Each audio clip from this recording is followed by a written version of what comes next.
Hello, I'm Kathryn Gehred. I'm an editor of historical documents and the host of the podcast Your Most Obedient and Humble Servant. It's a women's history podcast where we look at letters from 18th and early 19th century women. Today I'm doing something a little bit different. This is a cooking video where I'm going to attempt to make a recipe for muffins from the early 19th century. I found this recipe in a letter from Elizabeth Willing Powell to Supreme Court Justice Bushrod Washington from 1816. If friends of the podcast will recognize the name Elizabeth Willing Powell, she was a Philadelphia woman of note. And one of my co-hosts, Samantha Snyder, was also interested in this recipe, and we both decided that we're going to try to make these muffins. So you'll have noticed that I'm a historian. I am not a baker. I wouldn't even call myself an amateur baker, and I'm certainly not an expert on 18th century cooking or recipes. Just doing this for fun. We're going to try to follow this recipe as best we can, and me and Samantha are both going to see how our muffins turn out. So hopefully this will be fun, and I hope you enjoy the video. All right, everybody, welcome to Sam Tries to Make an 18th Century Recipe for English Muffins when she has literally never cooked bread before. So will I be successful? Will I fail? Who knows? Let's find out. And for the ingredients, Elizabeth Powell said the recipe called for a fresh egg, a pint of warm new milk, the best superfine wheat, a large tablespoonful of good yeast, salt to taste, and sweet lard for frying the muffins. Since I don't have access to cows or chickens for the fresh milk and eggs that I'm sure Elizabeth Willing Powell was using, I used the finest approximations that my local Kroger could give me. I think Powell would probably be impressed with modern ground wheat flour and instant yeast in a bag, but she'd probably make fun of me for using butter instead of sweet lard. So here we have my ingredients. The recipe calls for wheat flour, eggs, new milk, salt, and yeast. And then also lard to grease the pan, but I used butter instead. I should say in advance too that I used buttermilk instead of new milk because new milk is no longer legal to cook with in the United States. So while Samantha used buttermilk for her warm new milk, I went ahead and bought whole milk and decided to heat it up a bit on the stove. Again, in my imagination, when Elizabeth Willing Powell said warm new milk, she meant milk that was warm because it came right out of a cow. But I could be romanticizing Philadelphia in the early 1800s a little bit. I'm not sure. As I was getting ready to crack the egg, I realized that there was a stamp on the egg that said EB.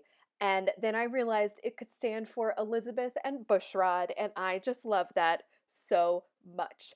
And I have to say that normally when I crack an egg, I end up getting shells in the bowl. So this time I was totally successful. To be completely honest, I considered using an electric beater here to make sure the egg got frothy enough, but in the end I decided that was the coward's way, and I decided to just go for raw muscle power. So did the egg end up frothy enough? I honestly have no idea, but it looked bubbly to me, so I decided that was fine. Next step is to froth that egg. So let's see, can we froth well enough? Here we have our frothed egg. It looks bubbly enough. Let's hope it is, because I'm about to pour some buttermilk in it.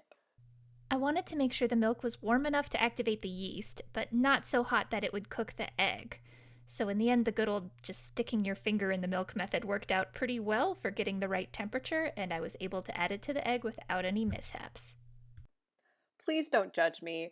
The milk was not full of chunks. It was full of bubbles. It mixed up just fine. The first time I heated the buttermilk, it got very curdled. So I tried my best the second time around, did not get sick, so I consider that a win. And here is the successfully frothed buttermilk.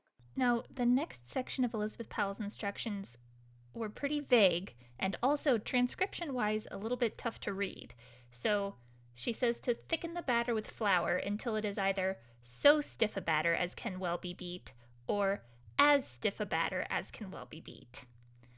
In the end, the difference between whether it was so or as wasn't as important as what she meant by can well be beat. So I just added flour quarter cup by quarter cup until it felt pretty darn stiff to me. I don't know if it still counted as a batter, but this was where I decided to stop. Literally, all the recipe said was to beat the flour, buttermilk, and egg into a stiff batter, as stiff as you could get it. Now, I don't know what that means, but man, did my arm hurt after I tried to beat that mix together.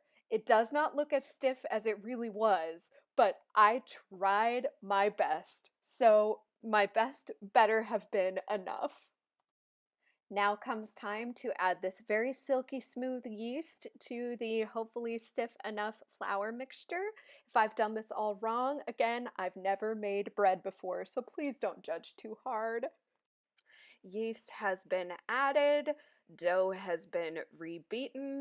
I did not need it, which I think maybe I should have, but the recipe did not call for it. Maybe that was something people inherently knew to do in the 18th and 19th centuries, but I did not. Powell said to give it 2 hours to rise in a warm place. I know she wouldn't have been using plastic wrap to cover this batter, but I like to think that if she'd had the option to, she would have. In the end, the dough rose pretty well. I was excited. But in the end, it was very, very sticky. I have no idea if that's the way the dough's supposed to be at that point or not. Did I maybe decide to let the dough rise in front of a portrait of Elizabeth Powell that I usually have sitting on my desk? Yes, yes, I did. I thought, maybe she could send good vibes into the rising dough. So, part two is where things go very wrong. I think I either let the dough over rise or did not let it rise enough. It was quite sticky, and I thought, oh my God, am I going to be able to salvage this? Elizabeth, you failed me. To try to handle this really very sticky dough, I ended up using a lot more flour at this point. I floured the top of the dough, I floured the workspace, I floured my hands, and by doing that, I was able to sort of handle what was a very wet, sticky dough. I did my best to kind of tear off little hunks of this dough into muffin shapes. Elizabeth doesn't tell you how to do this bit, she just assumes you can just figure out what a muffin's supposed to look like on your own. She goes right from allowing the dough to rise to bake the muffins on a flat iron such as is generally used to make buckwheat cakes. I imagine that this is something like my cheap, slightly broken electric pancake skillet, so that's what I decided to use for this phase. And I made up for not using the sweet lard by using a ton of butter to grease that skillet up. The next step, she says, is to turn the muffins with a flat piece of board properly shaped for the purpose. I don't know if she just doesn't think that Bushrod Washington knows what a spatula is. I turned the oven up to 450 degrees and slid these bad boys in there with a greased cookie sheet and hoped for the best because the only direction it said on temperature was to bake them at the same degrees that a buckwheat cake would be cooked at. Do I know what a buckwheat cake is or how long that should cook? No, not at all. Ta-da! In the end, I ended up with 11, so I like to think of it as a stingy baker's dozen. Golden brown, warm, fluffy, really very good-looking English muffins. Honestly, I was very excited. For the finished product, I have made what looks like traditional 18th century rolls. They do not look like English muffins, but that is okay because they still taste good. And for trying to bake bread for the very first time, I did my best, and my best is all that I could do. So here is my breakfast this morning. I cut up the muffin roll and had it with some butter and honey and then had my coffee with it. And I thought, how very 18th century and how very George Washington style this was, since he loved to put butter and honey on his hoe cakes. So, this was a very fun experiment, and thank you, Katie, for suggesting this. Okay, so I'm as surprised as anybody, but I think these actually turned out looking pretty darn good. So the only thing left to do is to taste test and see if these are actually tasty English muffins or if I've done something completely wrong and they're raw inside. So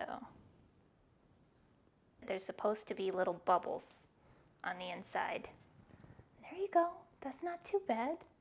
So for an old early 19th century recipe that doesn't have any baking powder or anything, it's just eggs, this was fairly simple. I'm just gonna go ahead and try this. Got some butter. It's not exactly the sweet lard that the recipe called for, but I'm not gonna complain about butter. Okay.